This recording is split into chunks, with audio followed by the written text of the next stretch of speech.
Bien le bonjour. Aujourd'hui, on va parler de la ruche de l'Ayens. Donc, cette ruche-là, c'est la ruche de l'Ayens originale, puisque c'est une ruche qui doit avoir plus de 100 ans, qu'on a retapée, qu'on a récupérée dans une grange il n'y a pas très longtemps et qu'on a retapée. Donc là, je m'intéresse particulièrement à cette ruche-là parce que pour moi, elle a des qualités que n'ont pas forcément les dadans. Alors, les grosses différences, on va les voir, c'est un petit peu comme la Kenyane, c'est-à-dire que la ruche est horizontale. Là, il y a deux entrées aussi. Donc, beaucoup de similitudes avec la Kenyane. Donc là on a une entrée à droite, une entrée à gauche. Donc pour l'instant on va l'installer en piège à essaim puisqu'on n'a pas d'essaim à mettre dedans, donc il y a une partition au milieu. Et par la suite, quand un essaim sera dedans, à ce moment-là on bouchera un côté, de façon à ce que les abeilles se développent, par exemple si elles s'installent de ce côté-là. On mettra une partition pour contenir l'essaim et au fur et à mesure après on bougera la partition et on décalera on remettra des cadres en fait en bougeant la partition pour allonger petit à petit. Donc elles vont faire le couvain plutôt vers la porte et stocker du miel plutôt dans le fond. Après les anciens quand ils voulaient faire en sorte que les abeilles aillent plus de l'autre côté, à ce moment-là ils bouchaient une porte et ils ouvraient l'autre, ils inversaient les portes. Mais bon c'est pas, je préfère pas faire comme ça, on va juste laisser les deux portes le temps que c'est en piège à essaim et si un essaim se met dedans, à ce moment-là on rebouchera une porte et on le laissera travailler comme il faisait en 1900, je sais pas combien. Alors on va aller regarder l'intérieur.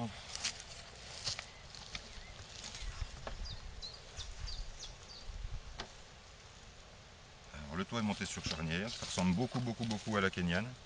Alors la différence de la ruche de l'Ayens par rapport à la ruche d'Adam, c'est que voilà, ça c'est un cadre d'Adam, donc c'est un cadre qui est bas et long. Donc il est fait pour une caisse qui fait 45 cm de long par 31 de haut. Et celui-là par contre est fait pour une caisse qui fait 34,5 de largeur par 41 de haut. Donc la différence c'est surtout pour l'hivernage. Donc là comme c'est une ruche horizontale on n'y mettra pas de hausse, alors que là c'est prévu pour mettre une hausse. Pour l'hiver les abeilles en fait elles vont... la grappe d'abeilles va se trouver surtout en bas au départ, à peu près une bonne vingtaine de centimètres. Et sur ces cadres-là, elles auront beaucoup de place avec du miel stocké en haut pour pouvoir passer l'hiver en remontant tranquille sur les cadres, plutôt que de se retrouver à les manger d'un côté, être obligé de transférer du miel d'un côté à l'autre quand les cadres sont en long. Et pour les Langstros, c'est encore pire, les cadres sont encore plus bas, donc là c'est encore un autre. Donc d'Adam, voilà, c'est des cadres bas puisqu'ils sont prévus pour mettre une hausse. Une ruche de la Jens par contre, on peut mettre une hausse dessus, mais les abeilles ont du mal à monter du fait que déjà là c'est déjà une grande hauteur, donc il vaut mieux l'utiliser en horizontal. Alors, l'intérieur. Donc là on a des petites planchettes qui servent de couvre-cadre. Bon, j'ai pas fait attention, j'en ai pris des striés, voilà, non, c'est comme ça. Donc à l'intérieur, voilà, on a la partition, hein. Je vais peut-être pas l'enlever parce qu'elle avait été dure à mettre. Donc là, il faudra qu'on bouche un petit peu de chaque côté pour éviter que les abeilles passent d'un côté à l'autre. Donc voilà, les cadres ont été refaits. Ça, c'est des cadres tout neufs qui ont été refaits. Et là, on voit une lame de cire, celle-là un petit peu cassée. Donc là, on va pas mettre de cire gaufrée sur les cadres. Donc c'est pour ça qu'on a calé la ruche super verticale. Il ne faut surtout pas qu'elle soit penchée, pour que les abeilles qui font leur cire comme un fil à plomb, en fait, elles vont s'accrocher les unes aux autres en partant sur la petite lame de cire là. Elles vont s'accrocher et descendre verticalement, parfaitement verticalement. Donc si le cadre est penché comme ça ne va pas aller. Donc il faut absolument que le cadre soit vertical. Donc, voilà, dans la ruche, il y a 20 cadres. Donc les 20 cadres, ça correspond à peu près... La surface d'un cadre de Layens, c'est légèrement plus grand qu'un cadre d'Adam, ce qui fait qu'en fait, 10 cadres Layens ou 10 cadres d'Adam, ça fait à peu près le même volume, quoi. Donc là, il y a 20 cadres Layens, ce qui fait que ça correspond à peu près à une ruche 10 cadres plus 2 hausses. Et c'est des ruches qui étaient prévues, des grandes ruches comme ça, pour faire une récolte par an. Donc avant, les anciens laissaient la ruche se débrouiller et à la fin du printemps, ils allaient voir s'il y avait du miel dedans et ils prenaient en conséquence, quoi. Alors pour comment ça va se passer quand on va mettre des abeilles dedans, donc soit un essaim rentre tout seul dedans ou alors on en mettra un si on a la chance d'en attraper un. Les abeilles vont se développer d'un côté de la ruche, donc en principe je pense qu'elles vont plutôt se développer du côté où il y a le soleil le plus souvent. Donc elles vont démarrer d'un côté de la ruche, donc là sur 9 cadres par exemple elles vont faire 5 ou 6 cadres de couvain et mettre un petit peu de miel de chaque côté. Par contre voilà, les cadres de la hyène sont toujours beaucoup de miel au-dessus, c'est toujours une bonne réserve de miel. Le couvain va se trouver en bas et là les abeilles vont pouvoir faire une belle couronne de miel et de pollen autour, avoir vraiment tout ce qu'il faut sur chaque cadre. Donc après, au fur et à mesure, voilà, donc les abeilles vont se développer. On va pousser petit à petit la partition jusqu'à laisser aux abeilles tout le volume de la ruche, si elles ont besoin de tout ce volume-là. Et donc pour la récolte, on viendra donc par l'opposé. Donc si la porte est ouverte là-bas et que les couvains sont ici, on va venir visiter la ruche tranquillement. Donc les planchettes seront dessus. Voilà, donc les planchettes sont mises à 1 cm au-dessus des cadres.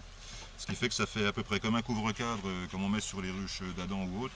Et donc ça laisse bien circuler l'air au-dessus des cadres, ça permet aux abeilles de passer facilement d'un cadre à l'autre, tout en étant quand même protégées au-dessus et pas collées sur les cadres, donc ça évite d'avoir plein de propolis partout, même si elles vont propoliser allègrement entre les planches et dessus, quoi.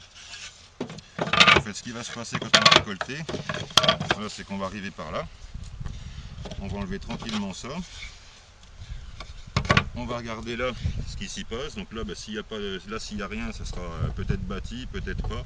Donc voilà, au fur et à mesure, si là il n'y a rien, on va continuer à avancer comme ça. Et donc la reine qui est peureuse va se repousser du côté couvain. En fait, toutes les abeilles vont se resserrer, surtout la reine va se resserrer là-bas, ce qui fait qu'on ne va pas trop la déranger et surtout on va pas chasser l'air chaud qui est dans la ruche. Donc là, si à partir de là, par exemple, là on commence à avoir du miel, et bien on va compter les cadres jusqu'à temps qu'on trouve le couvain. Et si, mettons, le couvain se retrouve là et qu'après on a, mettons, 1 ou 2 cadres de miel, ces cadres-là, c'est pour nous. Donc ça, on pourra le tirer, le passer directement à l'extracteur, des operculés, passer à l'extracteur. Et donc là, on va la préparer en piège, puisqu'on est venu là pour ça.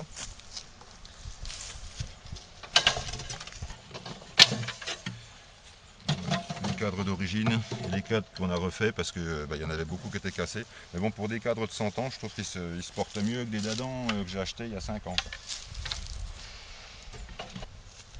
Alors là, pour raviver un petit peu l'odeur de la propolis, je vais juste repasser un petit coup de chalumeau. Il veut s'allumer. Alors là, c'est pas pour brûler, protéger la ruche, ça c'est déjà fait, donc c'est juste pour raviver un petit peu. Donc je vais tout faire un petit peu briller comme ça là. Là on sent tout de suite l'odeur de la propolis qui remonte du bois, là, donc ça attire les abeilles, ça plus que tout. Donc je passe tout comme ça un petit coup, mais alors vite fait, c'est pas la peine d'insister longtemps, c'est juste pour faire ressortir un petit peu l'odeur. Et en même temps, ça enlève un peu les toiles d'araignée, ce qu'elle peut aller avoir dedans. Donc là, on a passé un petit coup de chalumeau à l'intérieur pour activer un petit peu, pour attirer un petit peu plus les abeilles, on va mettre de l'attiré-sain. Alors pour les gens qui ne veulent pas mettre d'attiré-sain, on peut mettre simplement de la mélisse citronnée qu'on va frotter à l'intérieur de la ruche, sur le plancher, un peu partout. Ça aura exactement la même odeur. D'ailleurs, je ne vais pas faire de pub, je vais mettre là-dessus. L'attiré-sain, en fait, en gros, c'est de la vaseline avec des huiles essentielles de mélisse et d'autres trucs dedans, mais voilà, c'est pas... Donc ça, la mélisse va tenir moins longtemps, il faudra passer plus souvent l'attiré-sain, on va pouvoir le mettre. Alors par contre, pour un tube comme ça, ils disent que c'est pour 10 ruches. Là, à savoir, on a déjà fait 9 ruches, je crois, avec. On a fait 9 ruches et j'ai à peine utilisé un tiers du tube. Donc il ne faut pas mettre la dose, ils disent 10 grammes par ruche, c'est beaucoup trop. Donc moi, ce que je fais, c'est que je prends un chiffon, je le plie. Pour une ruche d'Adam 10 ou l'équivalent, pas plus que ça, quoi. Surtout pas plus que ça sert absolument à rien. À part à bouffer du tube de trucs et d'en racheter 10 fois plus. Donc voilà, un petit coup vite fait à l'intérieur.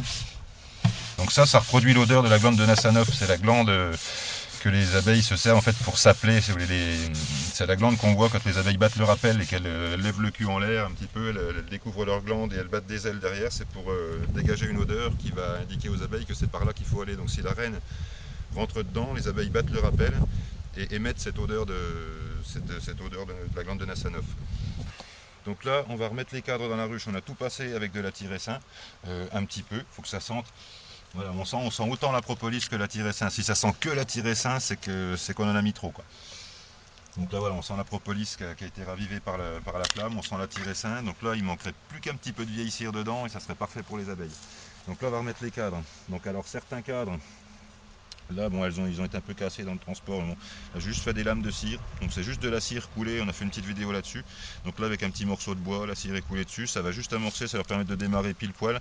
Avec les fils verticaux, normalement en plus, elle s'accroche dessus pour descendre. Donc normalement, ça pose pas de souci. On verra.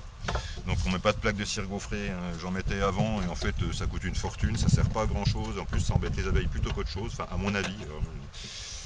Après, ouais. Donc ça, c'est un cadre où il y avait de la cire qui était restée dessus. Donc même si elle est vieille, voilà, elle a été soufflée, dépoussiérée, nettoyée. Bon, il y a un petit peu de poussière qui est revenue dessus depuis, mais bon. Donc là, c'est pas la peine de mettre d'amorce de cire, puisque l'amorce est droite, elle est partie pile poil dessus, donc les abeilles vont se raccrocher automatiquement dessus et descendre. Donc ça, c'est un cadre qui est bâti d'origine. Maintenant, alors c'est bien d'avoir des morceaux de cadre avec de la cire bâtie, surtout si elle est un petit peu vieille, ça va bien attirer les abeilles. Mais le problème, c'est qu'on n'en a pas toujours sous la main, surtout quand on part avec des ruches neuves et qu'on n'a jamais eu d'abeilles avant. Donc là, on peut faire aussi ça. Voilà un petit morceau de cire, la coincer comme ça dans le coin, histoire de dire c'était bâti là, donc les abeilles normalement devraient s'y tromper, enfin du moins j'espère. Donc voilà, l'odeur de la vieille cire va les attirer, l'odeur de la propolis va les attirer, l'odeur de la tiressin est censée les attirer normalement, mais ça marche tous les ans de toute façon, donc je sais que ça les attire bien. Et voilà, donc là je mets des cadres, j'en garde un petit peu de chaque côté des bâtis. Là, je vais mettre un cadre comme ça avec les lames. Je mélange un petit peu, je mets vraiment comme si c'était un vieux nid d'abeilles abandonné en fait. L'idée c'est de faire en sorte que ça ressemble à quelque chose qui a déjà accueilli les abeilles. Donc là on a mis la tiressin, on a remis les cadres en alternant un petit peu, pas forcément un vide, un plein, mais enfin bon, en mettant des amorces un peu les unes à côté des autres, faire en sorte que ça ressemble à un nid d'abeilles abandonné ou qui a été cassé par une bête ou truc, donc ça devrait aller. Donc là je vais remettre les planches qui servent de couvre-cadre, donc je pense que j'ai déjà dit, mais là, donc là la partition, la planche pose directement dessus. Voilà, la partition pose là. Et donc là ça passe 1 cm au-dessus des cadres comme j'expliquais tout à l'heure pour laisser de l'air passer, les abeilles passer facilement d'un côté à l'autre, etc., et pour la ventilation.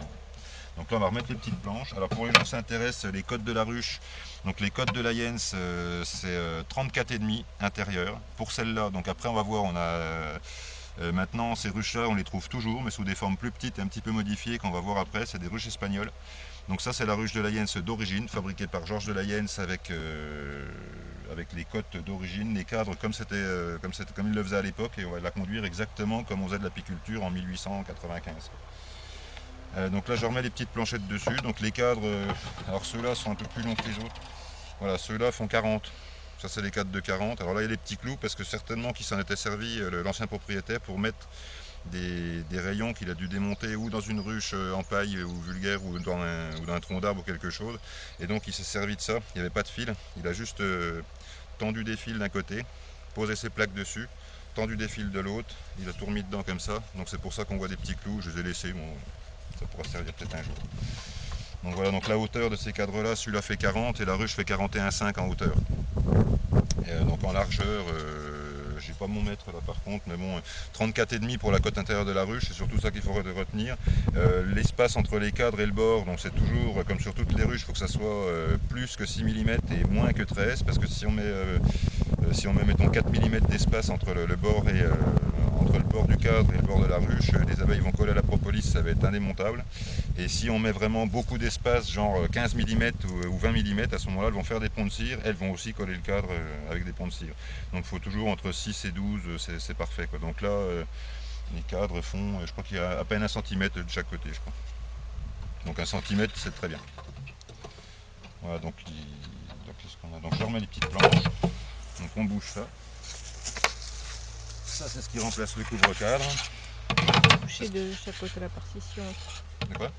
Boucher de chaque côté de la partition. Ah oui, c'est la partition, c'est vrai. Attends. Et là donc j'ai oublié de mettre un petit truc là. Si on met 2 et 5, fois aussi il y a 2 et 5 arrivent dedans, le problème c'est qu'ils vont pouvoir correspondre par là l'un avec l'autre, et si les deux reines se rencontrent, ça va être une catastrophe. Donc là pour éviter ça, normalement j'aurais dû mettre un petit quelque chose là, j'ai oublié de le faire, donc là on va faire un truc en urgence. Je vais caler un petit bout de bois comme ça. Voilà, je mets le petit bûchon. Hop. Voilà, ça les abeilles passent pas, hop c'est tout bon. Donc là en même temps, tiens je vais en profiter, là. Je vais essuyer un peu mon chiffon. C'est un petit peu d'odeur de glande de Nassanoff là-dessus là.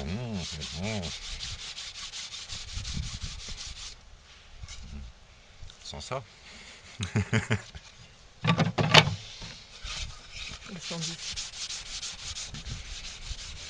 Voilà, on ferme la ruche, les petits crochets.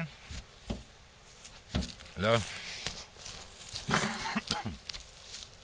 Donc alors les portes, ces portes-là, là je mets un petit coup d'attirer ça devant. Même en remettre, c'est tout bon. Donc là je mets un petit peu ça là et puis un petit peu sur le devant de la ruche aussi. Ça attire bien les abeilles aussi. Voilà. Alors les portes, j'ai enlevé les portes d'origine parce que les portes d'origine c'était un système avec des petites portes à pont qui s'écartaient, qu'on pouvait soulever, il y avait tout un système. J'ai mis des portes comme ça, je préfère celle-là aux portes avec les petits ponts comme ça parce que là les abeilles peuvent facilement sortir les cadavres et sortir tous les trucs qu'il y a dedans. Et on peut laisser juste un espace pour que là une abeille passe, mais par contre un frelon ne peut pas rentrer. La reine et les faux bourdons peuvent sortir par les trous sur le côté. Et en même temps, j'ai passé un petit coup. C'est un peu coupant d'origine quand on les achète, donc pour éviter, comme les abeilles vont tout le temps passer et se frotter un peu dessus, j'ai passé un petit coup de papier de verre pour éviter la petite bavure qu'il y a dessus. Donc voilà, ça on va pouvoir le lever. S'il y a grosse mielée, on pourra le remonter complètement, mais c'est pas utile, c'est ventilé. Il y a une ventilation derrière, donc voilà. Donc là, voilà, on a l'équivalent de 2 pièges. Il n'y a plus qu'à attendre, donc soit ça rentre tout seul, et si ça rentre pas tout seul, au bout d'un moment on aura forcément des essaims à mettre, donc on viendra mettre un essaim dedans, on refera une vidéo à ce moment-là. Donc là on a vu la Mémé Layens. Donc Mémé Layens, elle a ses 100 ans bien tassés et tout ça, ça fait que ces ruches-là, qu'on appelait des ruches françaises il y a très longtemps, depuis que sont sortis les Dadans, les Langstro, les Warno et tout ça, les Layens on n'entend plus parler. Donc celles-là on va les ressusciter, on va les remettre... donc si vous voulez voir dans quels états elles étaient, on avait fait une petite vidéo diapo, enfin un petit diaporama sur le truc, je mettrai le lien en dessous de la vidéo. Donc ça c'est Mémé Layens, et donc maintenant on trouve encore des ruches de Layens en Espagne. Layens espagnole, je pense qu'on fera des vidéos sur cette ruche là, parce qu'évidemment que celle-là vous n'allez pas en trouver. Si quelqu'un est intéressé par les ruches de Layens, si vous voulez une comme ça va être un peu compliqué, à moins de la fabriquer évidemment. Et sinon si vous n'êtes pas bricoleur et que vous voulez acheter une ruche, à ce moment là, ça voilà, en Espagne ça vaut 35 € la ruche complète, quoi. Après avec les frais de port ça double quasiment le prix, mais enfin bon, ça vaut encore le coup par rapport à une autre. Après c'est pas une dadan, donc ça se conduit pas du tout comme une dadan. Donc pour moi qui ai des dadans depuis toujours, là cette année ça va être l'année découverte entre la kenyane, les japonaises et ces layens là. Donc j'ai hâte de mettre des abeilles là-dedans et de les voir se développer dedans, comparer les ruches les unes avec les autres. Il n'y a pas de ruche idéale ni parfaite, mais toutes ont des avantages et toutes ont des inconvénients. Et donc voir ce qui va se passer dans ces ruches-là, dans celles-là, dans les ruches d'Adam, comparer, puisque mon étalon, si on veut, enfin mon maître étalon, ça va être enfin moi plutôt comme on dit, Référence. ma référence, mon titre de comparaison, comme on dit, je sais pas, enfin bon, voilà, je vais pouvoir comparer avec les dadans. Je sais à peu près les dadans en fonction de comment je m'en occupe, combien elles font à peu près de miel par an en gros et tout ça. Donc on pourra comparer un essaim équivalent dans une Layens et dans une dadan, voir si au niveau du miel ça fait vraiment moins de miel dans la Layens, il paraît. Bon, après faut voir, quoi.